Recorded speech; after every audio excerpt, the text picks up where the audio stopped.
차바가 올라오고 있대요. 차바. 한번 차보라니까. 타파다 참 타파. 타파가 지금 오고 있대요. 지난번에 왔던 차바 태풍하고 비슷하다고 그럽니다. 피해가 클 것으로 예상을 한다고 합니다. 바람도 세게 불고 비도 많이 쏟아지는데도 불구하고 하나님을 예배하기 위해서 또 주의를 거룩하게 지키기 위해서 주의 성전에 모여서 예배하는 여러분들 위해 대박 터지기를 축원합니다. 대박 난 인생, 대박 난 인생, 꼭 대박이 터지는 역사가 함께 하시기를 바랍니다. 심리학 용어 가운데 셀프 핸디키플링이라고 하는 말이 있대요. 핸디캡 알죠? 그죠? 핸디캐플링. 자기 자신에게 핸디캡을 자꾸 안겨준다라는 거예요. 일종의 자기 방어 수단이 되겠는데, 이건 어떤 특정한 사람들, 문제가 있는 사람들에게 있는 심리적 현상이 아니고 누구이든지 간에 누구에게나 있는 심리적 현상이라고 합니다. 예를 들어서 보게 되면 오늘 중요한 시험을 치르는 날이에요. 그럼 사람들이 삼삼오오 모여가지고 쑥뚝거립니다. 대개 어떤 이야기들을 하게 되는가 하니까, 나 어젯밤에 게임 딱 한 번만 하려고 했다가 그만 게임에 빠져가지고 밤새도록 게임을 하다가 시험 공부 하나도 못했다고 그럽니다. 그랬더니 듣고 있던 옆에 있는 학생이 말을 합니다. 나도 그래. 나도 어젯밤에 약간 감기 증세가 있는 것 같아서 약을 먹고 잠깐만 누웠다가 일어나서 공부하려고 했는데 눈을 떠보니까 아침이지 뭐야. 그래서 시험 공부 전혀 못했다고. 또 어떤 아이는 또 이렇게 말을 합니다. 나 어젯밤 공부 좀 하려고 딱 마음 먹고 있는데 느닷없이 친척들이 찾아와가지고 밤새도록 씹을랑거리기 때문에 나는 공부를 못했다고 이렇게 이야기를 해요. 어젯밤에 공부를 열심히 했다고. 그래서 오늘 나는 시험을 잘 치를 수 있을 거라고 이렇게 말하는 아이는 왜 아무도 없는 걸까요? 전부 다 이렇게 해서 시험 공부 못했고 저렇게 해서 준비 못했다 이런 학생들은 있는데, 그 이유는 어떤 거 뭔가 하니까 혹시 모를 시험 성적이 좋지 않게 나올까 봐서 사전에 핑계거리를 만들어 놓고 만약 점수가 나쁘게 나오면 그때에 창피를 덜 당하게 하겠다는 그런 묘한 심리에서 비롯된 것이라는 거죠. 그래서 내가 시험을 잘 치게 되면 저 아이는 공부도 안 했는데 저렇게 점수 잘 나가네, 시험 잘 쳤네, 뭐 이렇게 칭찬도 없고, 만에 하나 점수가 적게 나오게 되면 저 아이는 공부를 원래 잘했는데 어젯밤에 그런 일이 있어가지고 공부를 못했다더니 그래서 공부를 못해서 점수가 적게 나온 거라고, 덜 창피를 당하게 될 걸 기대하면서 그와 같이 말을 한다는 거예요. 그걸 가리켜서 셀프 핸디캐플링이라. 어려운 일을 앞두게 되면 누구든지 미리 핑계거리를 만들어 놓음으로써 미래의 실패를 대비하려고 하는 그런 심리, 그런 심리들이 누구에게나 있다라는 거죠. 오늘 본문은요, 그런 현상 중에 하나가 되어질기도 할 겁니다. 이스라엘의 초대 왕이 탄생되는 그런 내용의 말씀이에요. 이스라엘의 처음으로 왕을 뽑는 그런 날이 돼요. 온 백성들의 마음들이 얼마나 설레였겠어요, 그죠? 누가 과연 오늘 왕이 될 건가? 누가 왕으로 뽑히게 될 건가? 이 초미의 전 백성들의 관심사가 될 수밖에 없었던 거죠. 왕을 뽑는 방식은 선거를 통해서가 아니고 또 누군가가 임명을 해서 세우는 것이 아니라 제비뽑기 방식의 제비 방식을 통해서 왕을 뽑게 되는데, 먼저는 각 지파들 12지파가 있으니까 12지파들 수령들 불러 모아놓고 그리고 그 중에 뽑는 거예요. 어떤 표시를 한 거를 함 같은 데 넣어놓고 그 표시가 있는 거를 뽑으면 그 지파가 왕이 될 지파가 되는 거죠. 12지파를 먼저 대표들을 해서 뽑게 만들고, 그래서 어느 지파가 선정이 되게 되면 그 지파에 속한 모든 집안 사람들을 1000명씩 이렇게 또 불러 모아가지고 또 같은 표시로 뽑게 만드는 거예요. 어떤 집안이 나오겠죠. 어떤 집안이 선택되면 이제는 그 집안 식구들 나와서 추첨을 하도록 안에 또 뽑도록 그렇게 하는 거예요. 그런 식으로 해서 나타난 결과가 뭔가 하니까 베냐민 지파가 뽑히게 되었고, 그리고 베냐민 지파 가운데서도 또 한 사람이 등장하죠, 그죠? 어느 집안의 사람이 뽑게 되는 거 하니까 마들이 가문 사람이 뽑게 되고, 그리고 마들이 집안 사람들이 또 다 모여서 뽑고 해서 최종 결과는 누가 당첨이 되는 거 하니까, 누가 제비를 뽑게 되는 거 하니까 누구죠? 사울이가 뽑게 되게 돼요. 그러니까 사울이 유대인의 왕으로 뽑히게 된 겁니다. 우리가 이것을 예사롭게 여겨서는 안 될 것은 사울이 지금 면장 정도 되는 일에 뽑힌 게 아니란 말이에요. 시장이나 도지사나 국회의원 정도의 일들로 그가 뽑힌 게 아니란 말입니다. 왕으로 뽑혔잖아요. 그것도 이스라엘의 최초의 왕, 처음 왕으로 뽑히게 된 것 아닙니까? 하고 보면 이것은 상상도 못했던 일들이 사울 자신에게 일어난 거죠. 뭐 사울뿐만 아니라 베냐민 가문의 영광이고 마들이 가문의 영광이고 사울의 아버지 기스는요, 이거는 뭐 거의 졸도할 정도 아니겠어요? 내 아들이 왕이 되니까. 뭐 얼마나 감격적인 순간이 되겠습니까? 꿈과 같은 그런 이야기죠. 선거 유세 한 번도 하러 다니지도 않았어요. 명함을 돌려가면서 한 표 부탁한다고 굽신거리면서 표를 구걸하지도 않았죠. 선거 비용 한 푼도 안 들었어요. 누구 불러가지고 식사, 커피 하나 대접도 안 하고 왕이 되었잖아요. 그러니까 이거는 대박 가운데 대박이 아닐 수가 없죠. 아마 마지막 사울이 딱 제비를 뽑게 되어졌을 때 팡파라가 울려 퍼졌을 것 아닙니까? 막 그냥 군악대가 있어가지고 아니면 궁중악대들이 있어가지고 막 빵빠레로 울려 퍼졌겠죠. 하늘에는 오색 찬란한 꽃가루가 뿌려지지 않았겠습니까? 그리고 거리들마다 축, 당첨이라 해야 되나 뭐라는 축, 당첨, 기스의 아들 사울 왕으로 당첨되다. 아마 골목마다 프랑카드가 나붙었을 것입니다. 제가 뭐 터무니없는 이야기를 하는 것처럼 멍청하게 쳐다보고 있는데요. 24절 한번 볼까요? 24절. 다 같이 소리내서 읽어봅니다. 시작. 사무엘이 모든 백성에게 이르되 너희는 여호와께서 택하신 자를 보느냐? 모든 백성 중에 짝할 리가 없느니라 하니 모든 백성이 왕의 만세를 외쳐 부르니라. 그 광경 속으로 가서 한번 연상해 봐요. 모든 백성이 왕의 만세를 외쳐 부르니라. Long live the king, long live the king. 왕이 오래오래 사소서, 오래오래 사소서. 만세수를 하소서. 막 박수치고 만세를 부르며 환호했을 것을 우리가 연상할 수 있지 않겠어요? 대박 중에 대박이 터진 거죠, 사실. 그 꿈과 같은 뭐 일이 아닐 수가 없죠. 그런데 이쯤 되면 이어서 어떤 광경이 연출되어져야 될까요? 이쯤 되면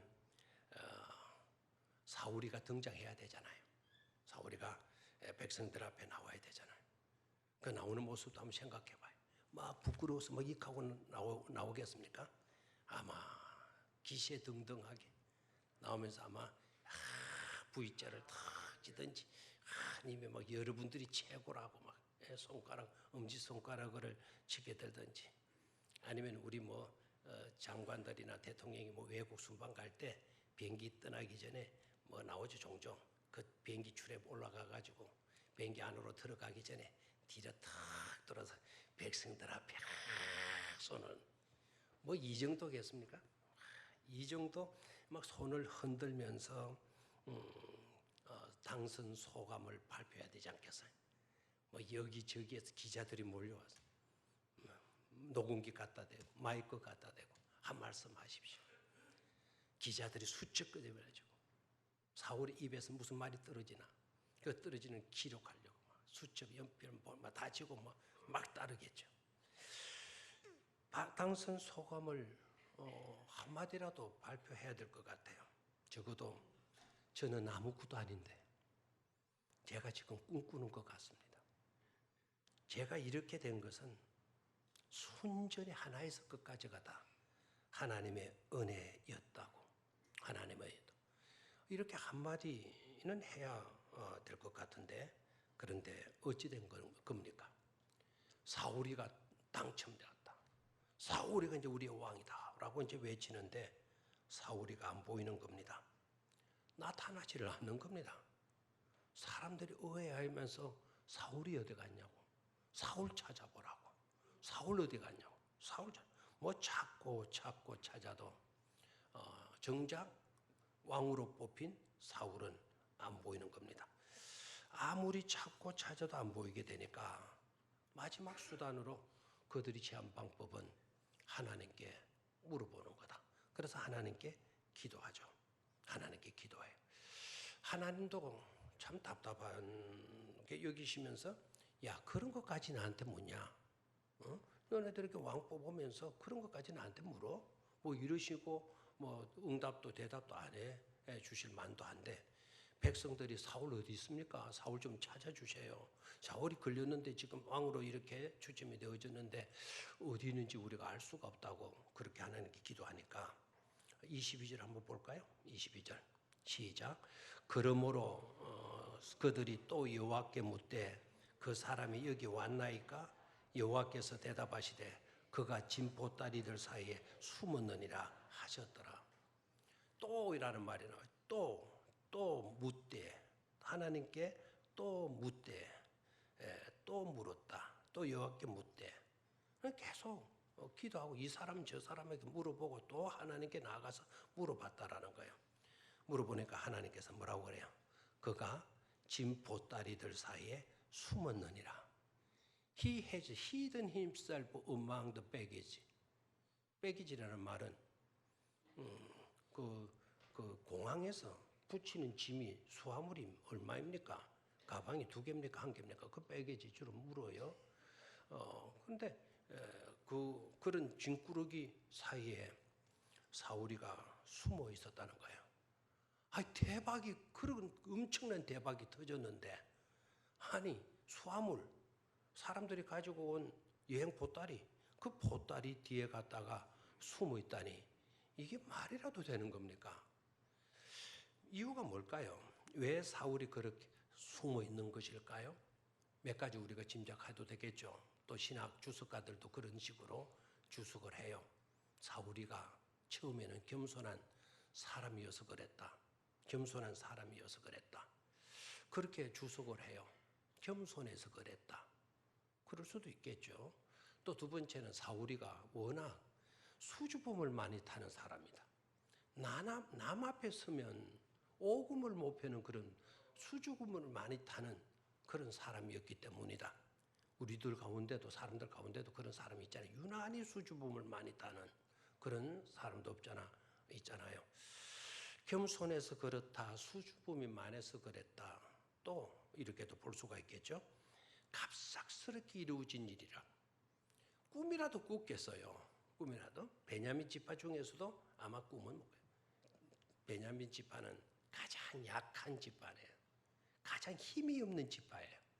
그리고 베냐민 지파는 약하고 없고 힘이 없다 보니까 지금까지 비굴하게 산 사람이에요. 비굴하게. 그래서 사람을 약간 등치고 이용해 먹는 그런 삶을 살아온 지파들이에요. 책임은 하나도 감당을 안 하고 권리만 행시하려고 하는 그런 사람이에요. 항상 목소리는 크게 높이는데 주장은 많이 하는데 말없이 가서 순종하거나 희생하거나 헌신하거나 그렇게 살아온 지파들이 아니에요. 그러니까 왕이 되면 그 베냐민 지파에서 왕이 나온다라는 것은 이건 상상할 수도 없는 그런 일이었겠죠. 갑작스럽게 이루어졌고요. 그리고 시골 반장 정도도 아니고 그리고 학교의 반장, 학교의 반장, 회장도 아니고 분단단장도 한 경험이 없는 자기가 느닷없이 나라의 왕으로 나라를 다스려야 된다는 그런 막중한 임무가 부여되었기 때문에 아마 두려워서 그랬지 않았을까, 부담스러워서 숨어버린 것이 아니겠는가 이런 생각도 가질 수도 있어요. 신학자들이 사울은 처음에는 겸손한 사람이어서 그랬다, 그랬을 것 같다 이렇게 해석을 하지만 저는 좀 달리 생각해요. 겸손이라는 게 뭡니까? 겸손이라는 게 그렇게 부끄러워서 숨고 피하기만 하면 그게 겸손입니까? 자기에게 이루어진 일이 순전히 하나님의 은혜, 엄청난 은혜로 주어지는 일이라고 하면 적어도 백성들 앞에 가서 이것은 순전히 하나님의 은혜였다고 그렇게 말 한마디라도 할 수 있는 그것이 바로 겸손이지 않겠나 하는 것이죠. 그런 모습이 겸손이지 엄청난 은혜를 받고도 부끄럽다고 숨어있고 나타나지도 않고 고맙다고 말하지도 못하는 그것이 진정한 겸손일 수는 없을 것입니다. 자, 그렇다면 한번 봐요. 문제가 바로 뭡니까? 사울에게는 심각한 장애가 있었다라는 거예요. 그 심각한 장애가 뭔가 하니까 자기를 긍정하지 못하는 거예요. 자기를 긍정하지 못하는 거예요. 자기를 언제나 부정하고 있어요.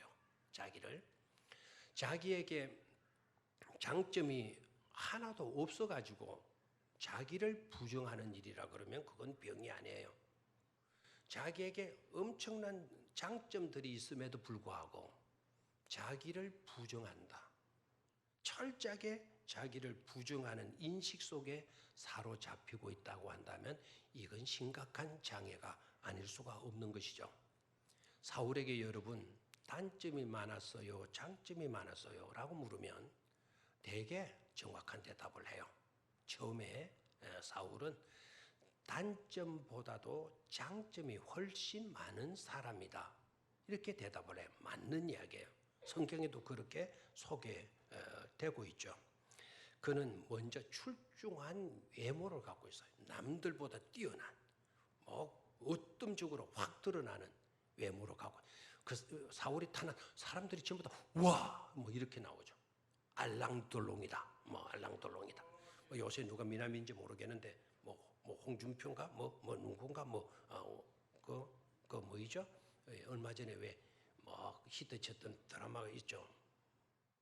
중기인가 뭐인가 군복입고에 나오고 둘이가 결혼했다가 또 요새는 또 이혼했다 그러대요. 구하다 확 이렇게 우리나라만 아니고 일본에 가도 저 중국에도 저 구라파 미국에 가도 막 사인할 사람들이 막 쭉 따라붙는 그런 정도의 외모. 남들보다 어깨 위가 더 있었다 그랬잖아요. 그 인물이 출중했다 그래서 출중했다. 그리고 그는 인물 외모만 탁월한 사람이 아니고 성실성, 내면적으로도 정말 잘 가꾸어진 사람이에요. 아버지가 심부름 보내서 양 한 마리 잃어먹었다.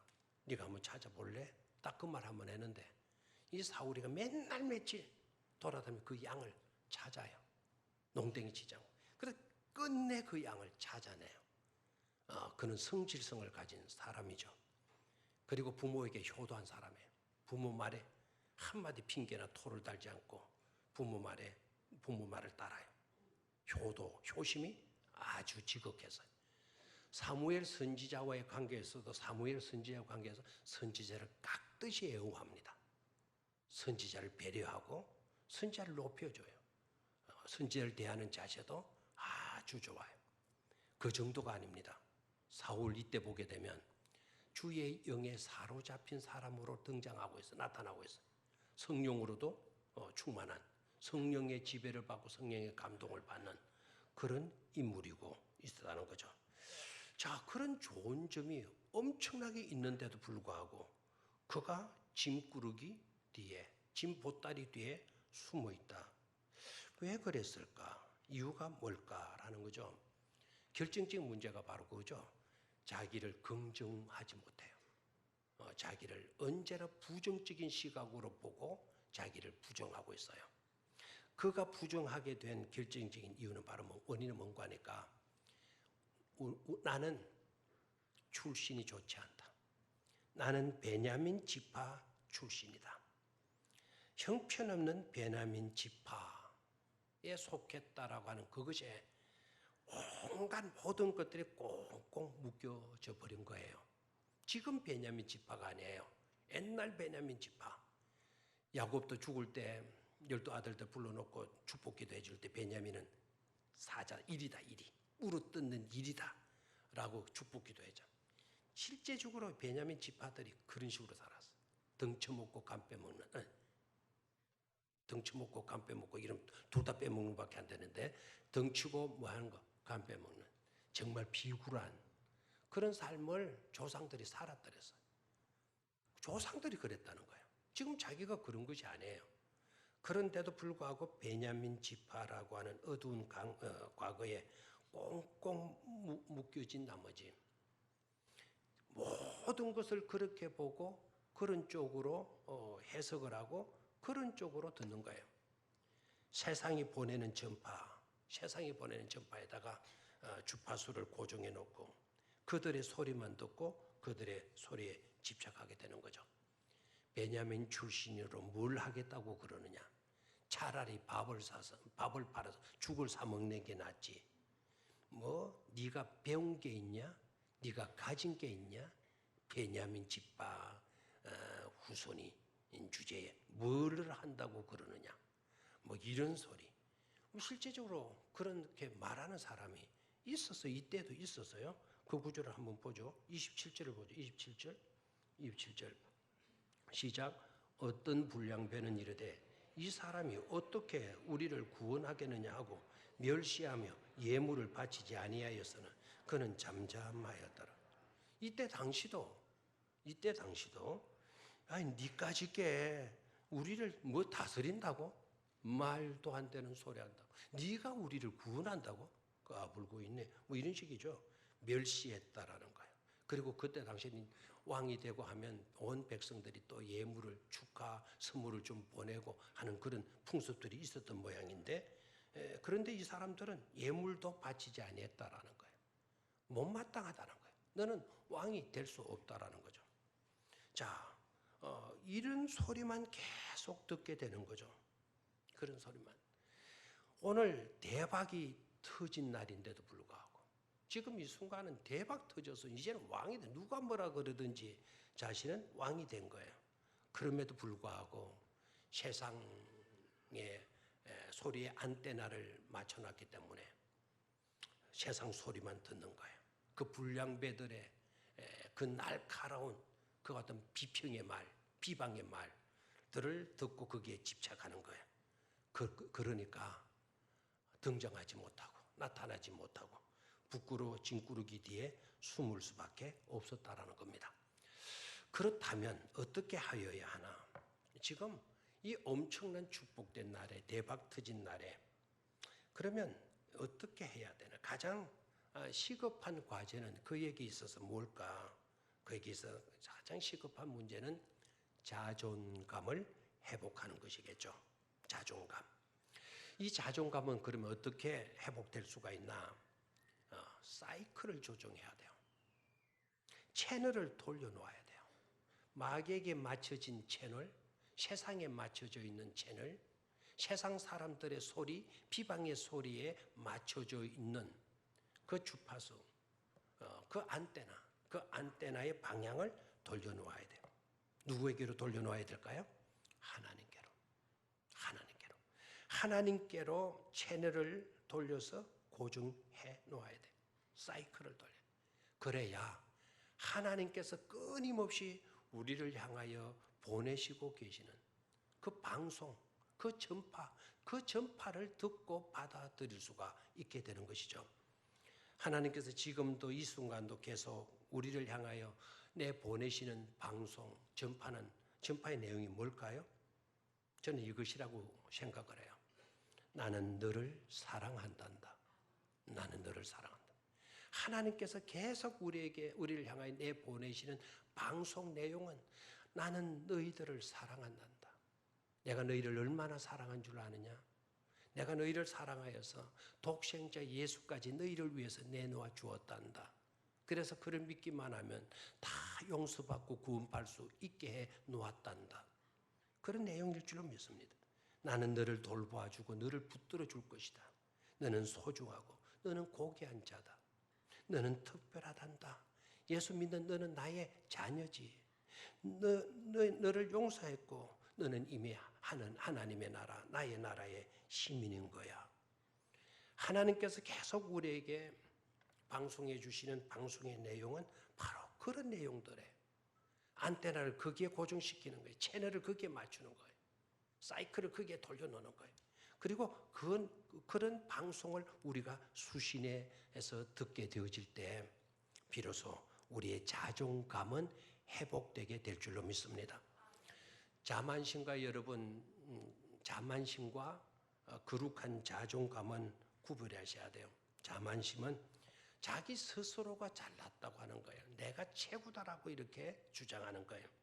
실상은 그렇지 않으면서 아무것도 아닌 존재가 잘났다고 우쭐거리고 그게 교만이죠. 그러다가 패망하는 거예요. 거룩한 자존감은 뭡니까? 나를 사랑해 주시는 분 때문에 나를 지으신 분이 하나님이시기 때문에 그 하나님이 나를 사랑해 주시고 보호해 주시고 인정해 주시고 고귀한 존재로 여겨주시는 그 가운데 나의 정체성이 형성되어지는 거예요. 그게 자존감이에요. 그래서 어떤 형편에 내가 놓이든지 간에 나는 정말 소중한 존재다. 나에게 어떤 것이 아니라 하나님이 나를 그렇게 귀히 여겨 주시기 때문에 나는 소중한 존재인 거야. 이렇게 자기 정체성을 갖고 있는 거죠.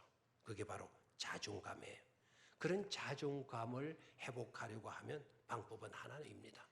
세상 방송 수시라든 안테나 걷어버리고 세상 방송에 채널 맞춰놓던 그것을 돌려서 하나님께 채널을 고정시키고 하나님이 방송하시는 그 방송을 안테나 세워서 수신하게 되어질 때 거룩한 자존감이 이루어지게 될 줄로 믿습니다. 미국의 나사에는요, 휴스턴에 있는 우주항공국 나사에는 제가 그 길을 한번 스쳐 지나가다 나사가 얼마나 큰 규모로 땅을 차지하고 그 공장들을 세워놓고 했는지 한번 둘러는 봤어요. 안에는 못 들어가 봤는데 그게 그 엄청난 큰 접시 하나가 있더라고요. 접시 안테나. 병영초등학교는 아무것도 안 해요. 병영초등학교 저는 몇 개 갖다 놔야 돼. 저 밑으로 내려가면 우리 그 남해동에 그 울산 종합 운동장인가 있잖아요. 그 운동장 크기만한 안테나를 세워놨어요. 둥그렇게. 그건 뭘 하는 안테나인가 하니까 외계인이 혹시 저 우주 가운데 외계인이 살고 있다면 그들이 혹시나 전파를 보내오게 되면 그거를 수신하기 위해서 그 엄청난 병영 안에 울산 종합운동장 크기만한 안테나를 세워놨다는 거예요. 엄청난 돈도 들었겠죠. 그렇게 세워놨는데 지금까지 한 번도 하나도 수신된 전파가 없었다라는 거예요. 이유가 뭐 있겠죠. 몇 가지 이유가. 첫 번째는 외계인이 아예 없기 때문에 그럴 수도 있고요. 두 번째는 외계인이 있기는 있지만 에겐이 있어가지고 신호를 보내고는 있지만 사이클이 그 외계인이 보내는 신호와 사이클이 서로 맞지 아니했든지 아니면 외계인이 신호 같은 것 아예 안 보내고 사는 외계인인지 뭐 그런 이유들이 있을 것입니다. 올 2월에 2019년 올해죠. 지난 2월 달에 신문에 이런 기사가 떴죠. 오피러스 영원히 영면의 세계에 들어가다. 나는 오피러스가 유명 왕이고 황제가 되는 줄 알았어요. 근데 오피러스가 뭔가 영원한 영면의 세계에 들어가다 그럼 죽었단 말인데 그러면 이게 뭐냐라고 어느 분이냐라고 타봤더니 사람이 아니고 화성 탐사선이더라고요. 화성 탐사선이 임무를 꺼내고 이제 영원한 영면의 세계에 들어갔다라는 건데 그 내용은 이래요. 원래 작년 11월 달까지 딱 이제 임무를 주고 이제 11월 달까지 하면 끝나는 건데 그런데 이게 뭐 계속 활동을 하더라는 거예요. 그러다가 작년 12월 중순쯤에 이제 신호를 보내도 오지도 않고 보낸 것 이제 읽는 것도 없고 듣지도 않고 그 원인을 찾아보니까 화성에 심한 모래바람이 엄청난 모래바람이 불어가지고 그 모래바람 뜨기 그 수심판에 그 화성 탐사의 수심한 전자판에 덕지도 붙어가지고 태양 에너지를 받아들일 수 없게 되었기 때문에 이제 오피러스의 기능은 끝난 것이다. 그래 태양은 계속 에너지를 보내고 있지만 그 오피러스가 그 태양 에너지를 받아들이는 수신 기능이 마비가 되어지게 되니까 첨단 장비로 만든 무체라 하더라도 끝나버리고 말더라는 거예요. 그거 마찬가지입니다. 하나님 지금도 우리를 향하여서 언제나 사랑의 신호를 보내주고 계시죠. 생명의 에너지의 빛을 우리에게 비춰주시고 계시잖아요. 잠깐도 멈추지 않아요.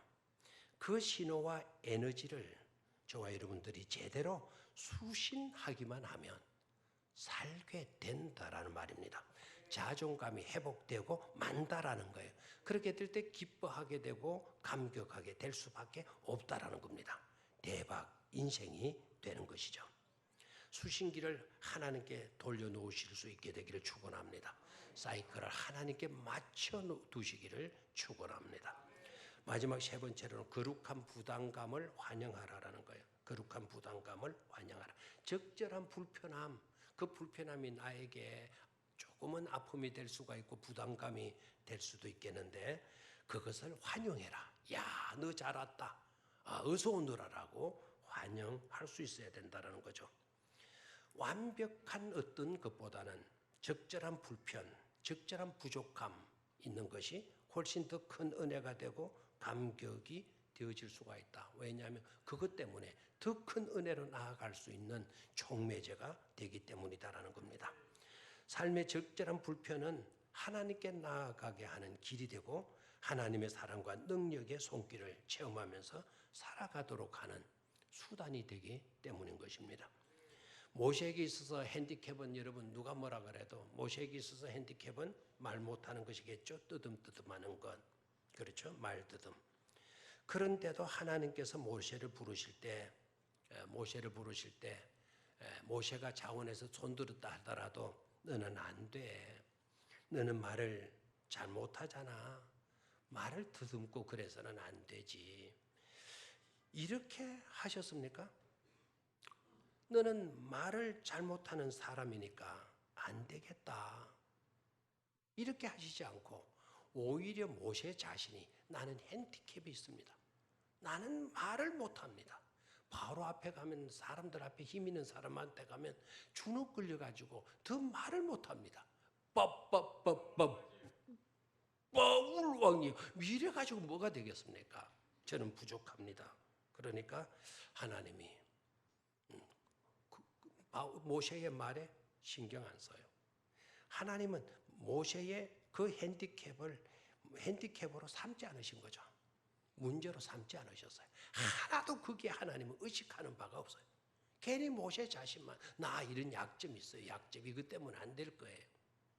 하나님이 전혀 그렇게 여기시지 않는데 조금도 신경 쓰고 있는 요소도 없는데 우리 스스로 그렇게 할 때 그게 핸디캐플링이에요. 셀프 핸디캐플링.